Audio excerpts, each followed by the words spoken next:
Yes, mga kamaninay. So inyong maninay ani guys, na busy ni siya og init og tubig mga kamaninay nga ilapwas sa baboy nga ipaihaw sa akong mother atong Pasko mga kamaninay no. So na busy in town ni akong mother sa iyang mga alagang baboy kay na hapit na ba ni siya ng luod mga kamaninay kay abi niya nga di na daw may manglugsong sa ubos, di na may maglugsong dito sa iyang anaang uma.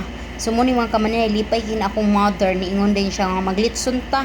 So aya akong mga igsoon nagkais-kais in town og pangita og kana ang itugsok nga kana unsa ni kawayan og nangahoy basta giatiman pa ang baboy. So mo ni siya mga kamaninay no nga nagdali in town ni sila kay lipas tang lipaya bay gyud sa akong mother mga kamaninay nga nagtapok ning tulo dinhi sa iyang munting farm mga kamaninay nagtuyok-tuyok na ang lechon nga gidali-dali sa akong mga igsuon mga kamaninay sumuni siya dili man day lali mga kamaninay mga sunog man day atong kamot mangitom mag-ayo atong mga kamot ani mga kamaninay di man day lali maglechon.